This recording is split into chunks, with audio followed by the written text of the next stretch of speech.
Blood seeped beneath the heavy oak door of the one room in the estate that meant a guaranteed death sentence to enter. The staff called him the Devil of Manhattan. But as I pushed the door open to find the syndicate boss bleeding out, I knew my quiet life was over.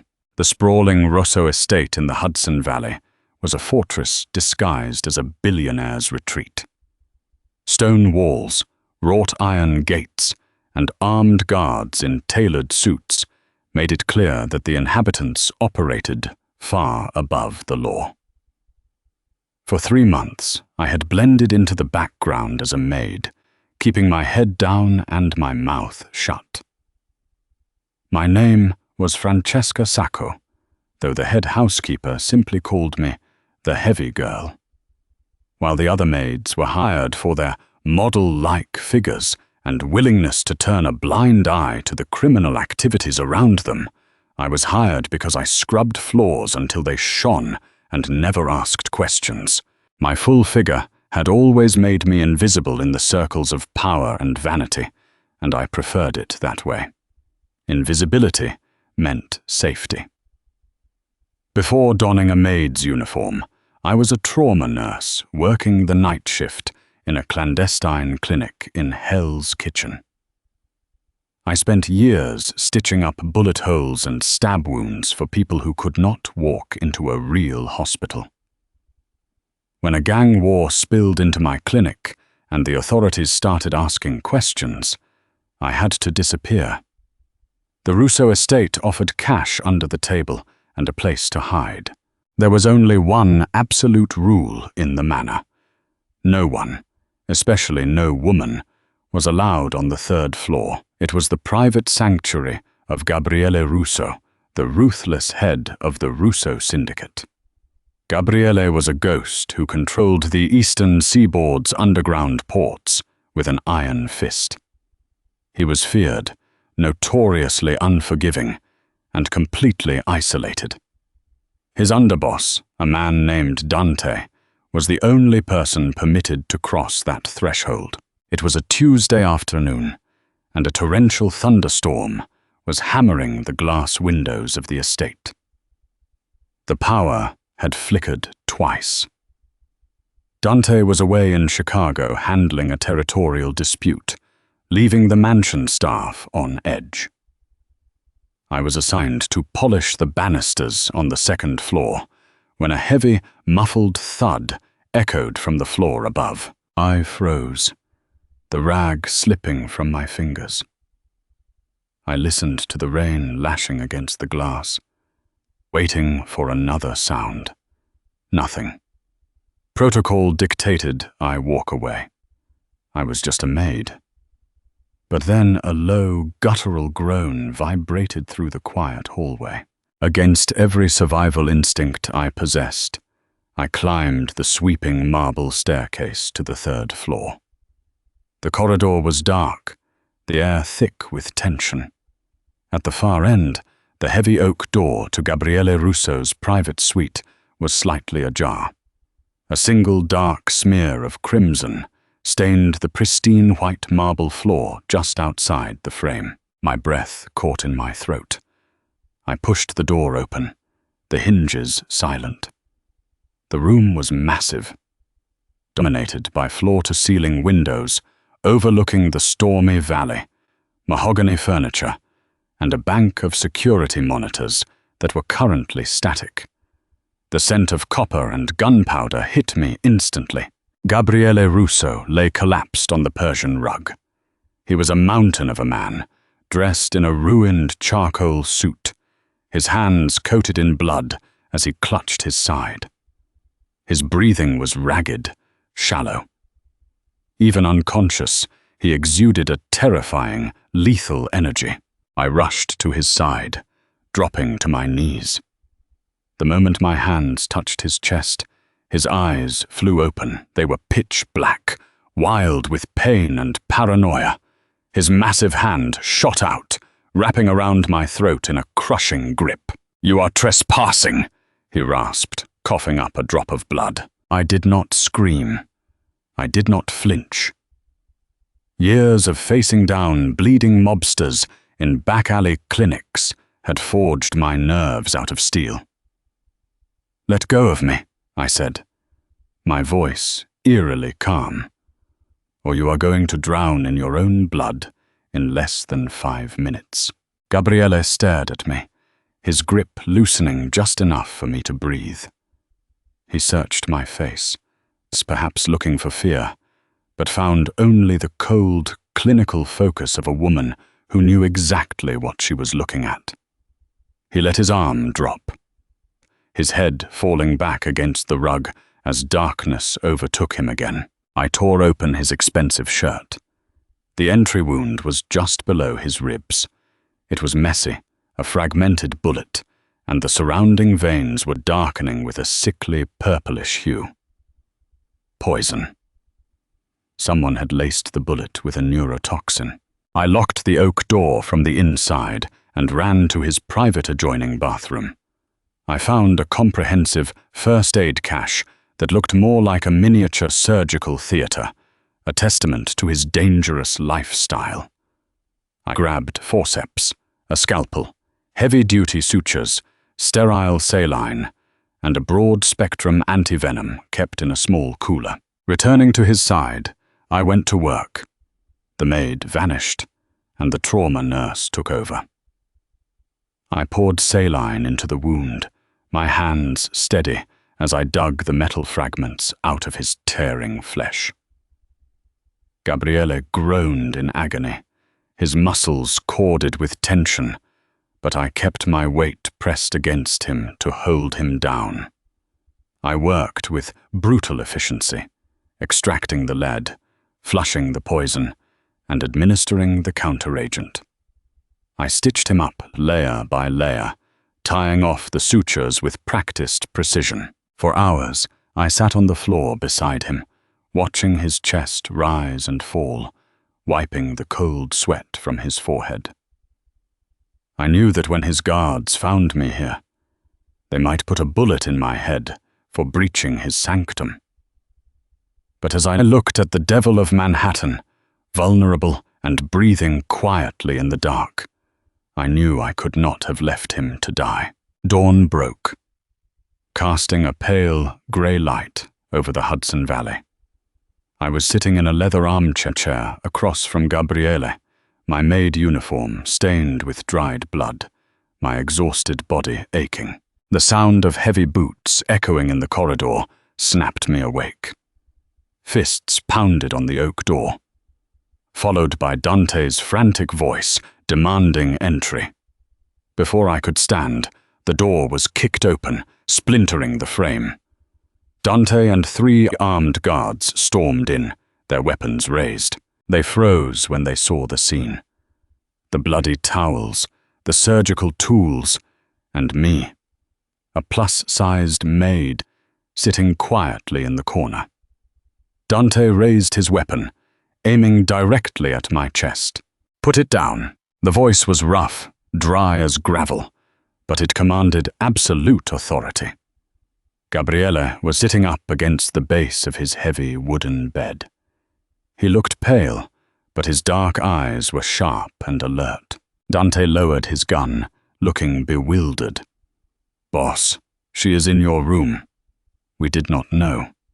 We thought you were dead." "I was dead," Gabriele said, his gaze shifting slowly from his lieutenant to me. And then I wasn't. Because of her. He gestured for Dante to leave. The guards hesitated, but one look from Gabriele sent them scrambling out the door. Dante closed the broken door as best as he could, leaving us alone again.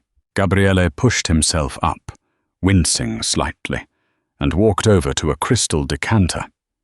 He poured a glass of amber liquid, his eyes never leaving mine. He did not look at me the way the rest of his staff did. There was no dismissal, no cruel appraisal of my curves. Instead, his gaze was heavy, predatory, and intensely calculating. It felt as though he was seeing right through my bones. "What is your name?" he asked, taking a slow sip. "Francesca Sacco." You are no maid, Francesca Sacco. No maid digs a poisoned hollow point out of a man's liver without shaking. I stood up, smoothing down my ruined apron.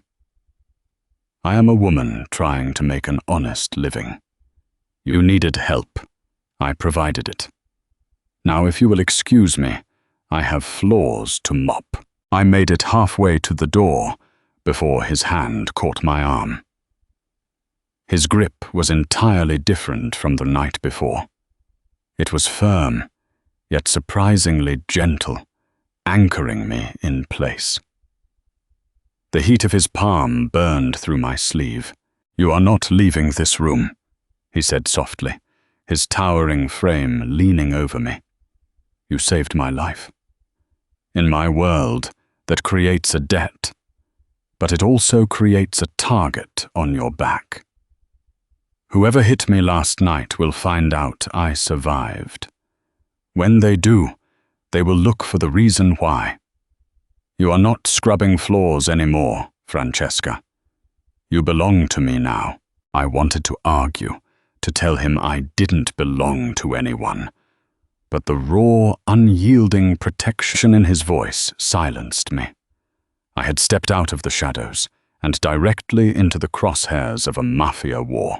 Within 24 hours, my life drastically changed. I was moved into a luxurious suite connected to Gabriele's. My maid uniform was burned, replaced by wardrobes of expensive, custom-tailored clothing that fit my full figure perfectly, clinging to my curves in ways that made my pulse race.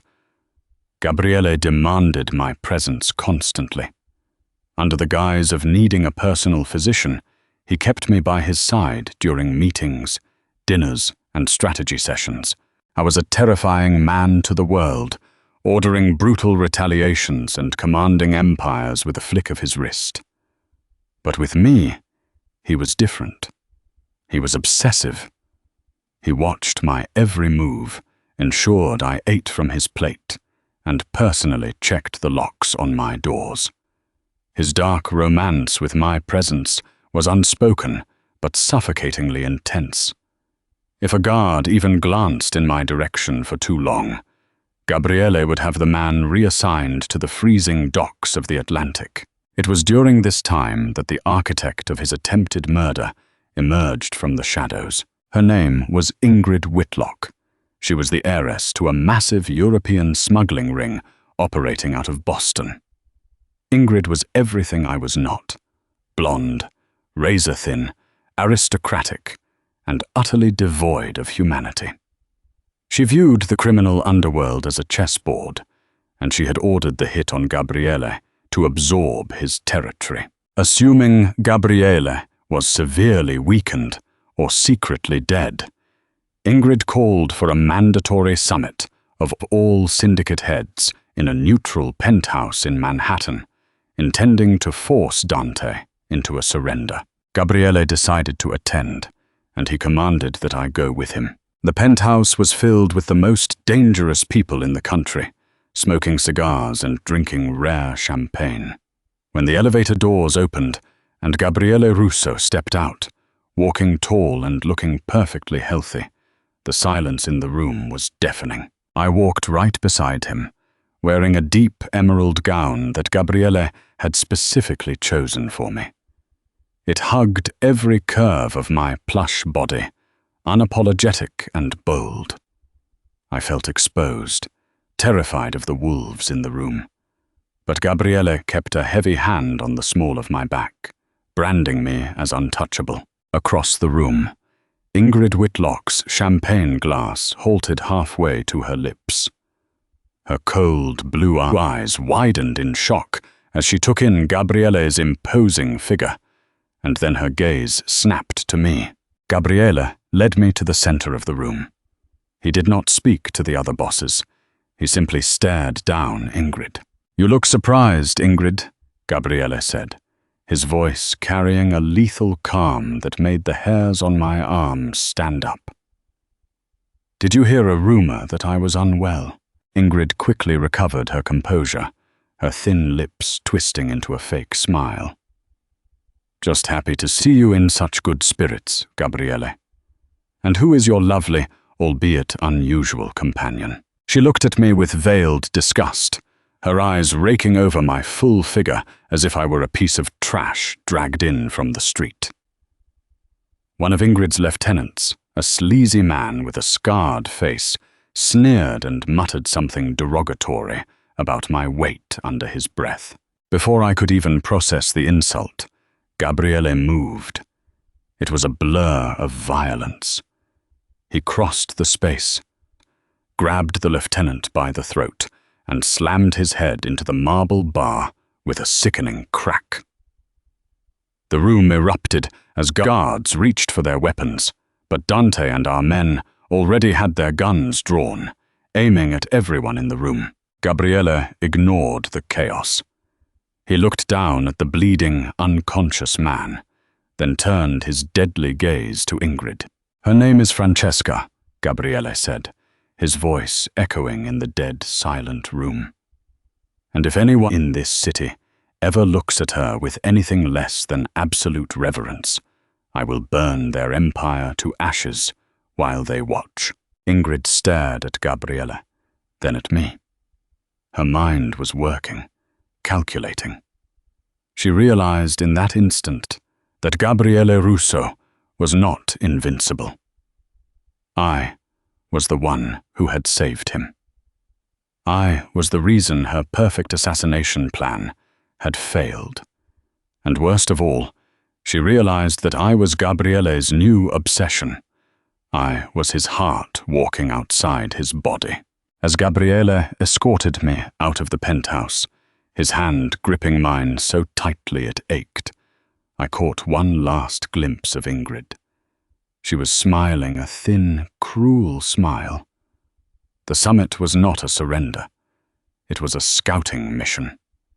She had found the devil's weakness, and her name was Francesca. The atmosphere at the Hudson Valley estate grew stifling after the summit. Gabriele doubled the perimeter guards and imported a private army from Sicily. He transformed the manor into a militarized zone. For me, it meant absolute confinement. My gilded cage was luxurious, but the bars were made of armed men and bulletproof glass. Gabriele spent his nights in my suite, refusing to sleep anywhere else. He never pushed for physical intimacy, but his presence was a constant, heavy blanket of possession. He would sit in the velvet armchair by the window, watching me breathe, his dark eyes tracking my every movement. When I confronted him about his overbearing nature, demanding room to breathe, he pulled me against his broad chest, his hands gripping my thick thighs with a reverence that made my breath hitch. He told me the world outside wanted to devour me to get to him, and he would burn the earth to ash before he let a single scratch mar my skin. I realized then that I was not just falling into his dark world. I was falling for the monster who ruled it. The trauma nurse who once valued saving lives was beginning to understand the brutal math of taking them to protect the people she loved. Ingrid Whitlock did not wait long to test Gabriele's defenses. She knew a direct assault on the syndicate's ports would be suicide, so she targeted the heart of his empire. A coordinated attack hit the estate at 3 in the morning on a moonless Thursday. The first sign of trouble was the sudden, deafening silence. The backup generators heavily guarded in the lower basement were simultaneously destroyed. Then the night erupted in gunfire. Heavy artillery shattered the reinforced windows on the ground floor. Mercenaries breached the grand foyer, their boots trampling over the polished marble I used to scrub. Gabriele was out of bed in a fraction of a second. A custom handgun materialized in his grip. He grabbed my arm, his face a mask of cold, calculated fury. He thrust a heavy tactical vest into my hands and ordered me to put it on.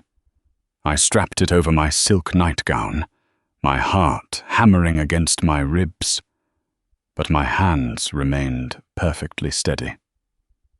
Panic was a luxury a trauma nurse could never afford, and it was one I denied myself now. Dante burst through the connecting doors, his face smeared with soot. They flanked us from the west wing, boss. Whitlock brought heavily armed professionals. They are sweeping the floors, clearing room by room. We need to get you and Francesca to the subterranean panic room. We moved through the darkened corridors, the sound of tearing metal and shouting echoing off the stone walls. We reached the grand staircase, but a squad of mercenaries cut off our path. Gunfire illuminated the dark hallway like strobe lights. Gabriele pushed me behind a thick stone pillar, returning fire with lethal precision. Bodies dropped, but more men poured in from the adjoining library. Then I heard her voice. Ingrid Whitlock stepped into the foyer, flanked by 4 massive enforcers. She was dressed in an immaculate white trench coat, looking entirely out of place in a war zone, yet perfectly at ease. She held a megaphone, her cold voice slicing through the gunfire. "Gabriele, darling," Ingrid called out. "You have lost the perimeter. Dante's men are bleeding out in the courtyard. Hand over the girl.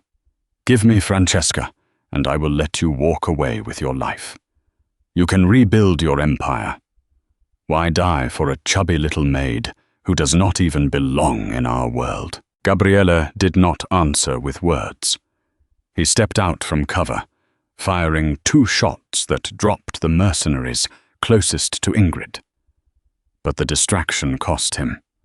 A sniper positioned on the second-floor landing fired. The bullet tore through Gabriele's shoulder, spinning him around. He collapsed against the stone pillar, his blood painting the floor. Dante laid down, suppressing fire, but the enemy was closing in. Gabriele looked up at me.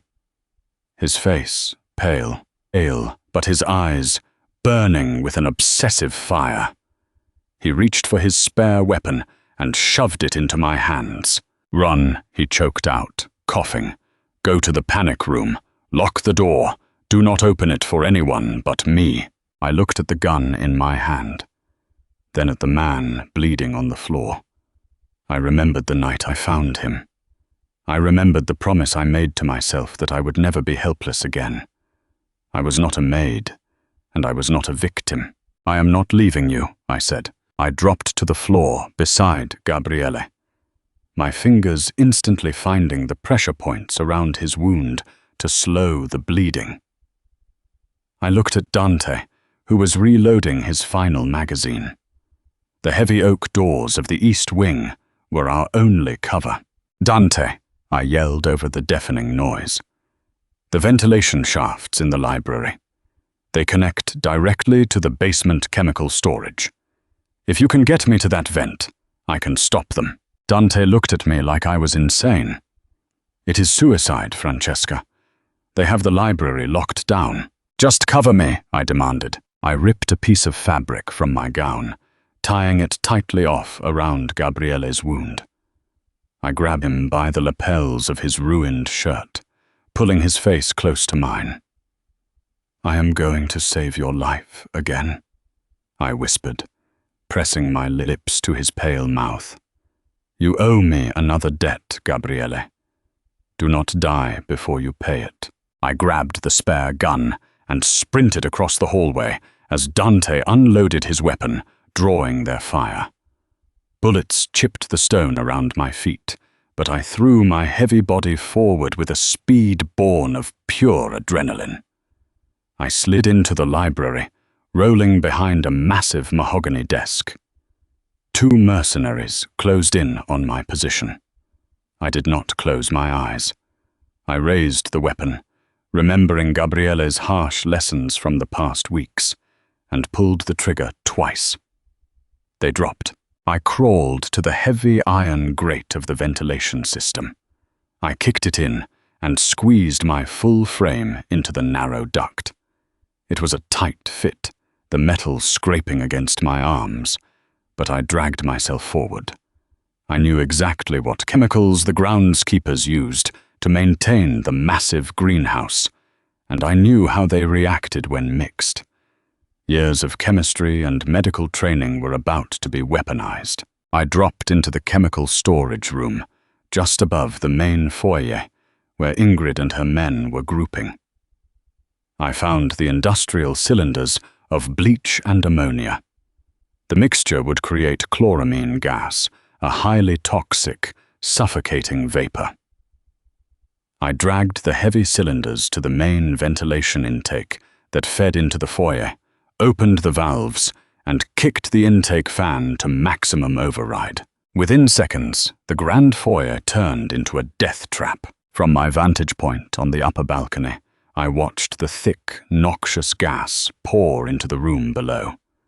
The mercenaries began to cough, their eyes watering as the toxic cloud burned their lungs. They dropped their weapons, scrambling for the exits, but the heavy blast doors had sealed automatically when the alarm was tripped. Ingrid collapsed to her knees, clutching her throat, her pristine white coat stained with the soot and blood of the men around her. The elegant, ruthless heiress was gasping for air like a fish out of water. The gas cleared the mercenaries from the upper landing, giving Dante the opening he needed. He dragged Gabriele into the room, out of the immediate danger zone of the gas. I rushed to Gabriele's side, helping him to his feet.